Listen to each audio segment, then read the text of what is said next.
Good evening, I'm Grace Brister. Alabama football starts preseason practice this Thursday in preparation for the first game of the season on September 3rd against Utah State. At Media Days, Coach Nick Saban discussed many topics regarding NIL, changes to the offensive line, SEC expansion, and team development. Coach Saban discussed how it can be difficult to predict how a team will develop throughout the season, as well as the turnovers the team could encounter. But Coach Saban says he's not only trying to develop players on the field, but also create value for them off of the field.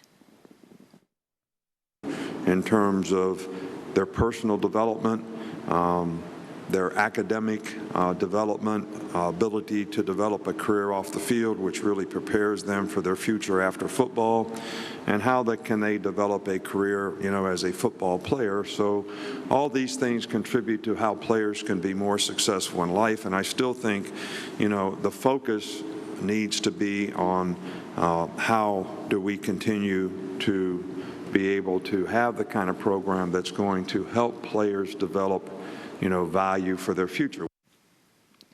Alabama basketball was hard at work the past few days getting prepared for a European summer tour.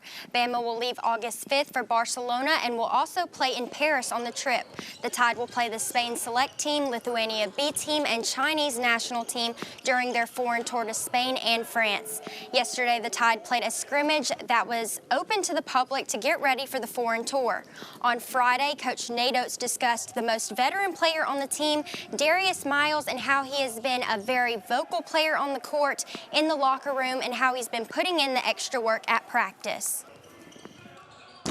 Darius made it clear to the coaching staff he really wants to be here. He loves Alabama.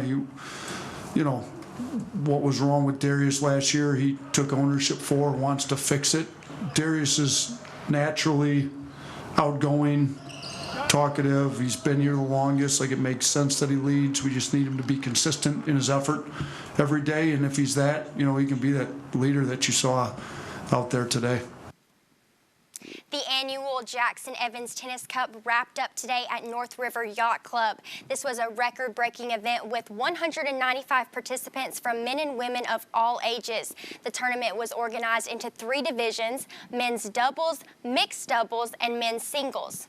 Josh Fott and Steve Burdett won the Open Championship in the men's doubles division. Calvin Kim won on the Open for the men's singles, and there was not an Open for the mixed doubles, but Calvin Kim and Kate Thom were at the top of the leaderboard with a combined score of 9-0.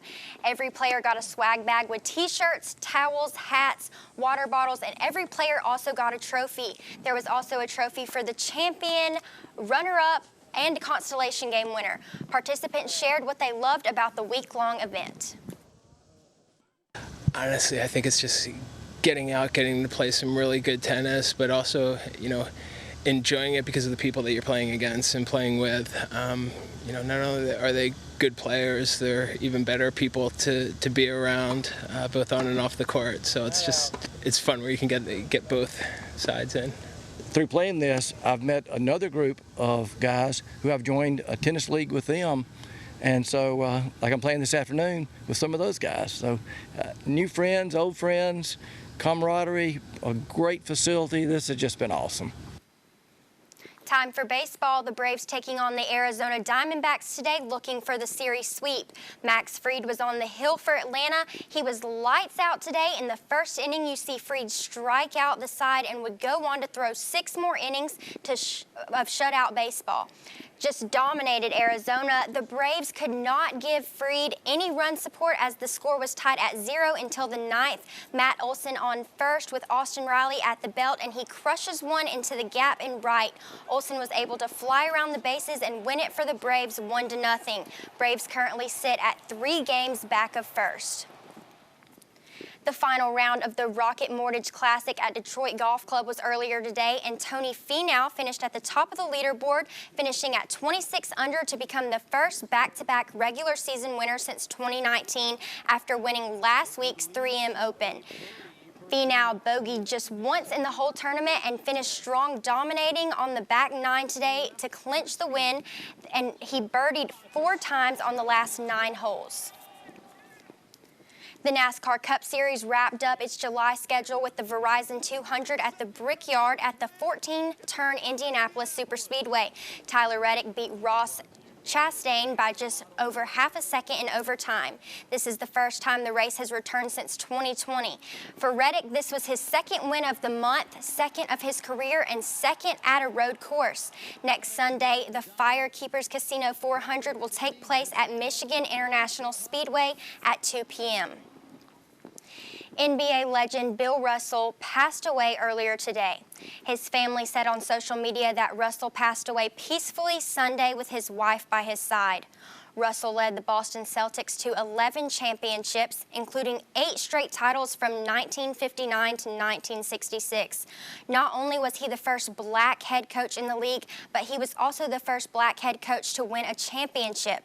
Russell was captain of a gold medal winning U.S. Olympic team and received the Presidential Medal of Freedom in 2011. NBA Commissioner Adam Silver released a statement Sunday saying, quote, "Bill stood for something much bigger than sports, the values of equality, respect, and inclusion that he stamped into the DNA of our league." Russell was 88 years old.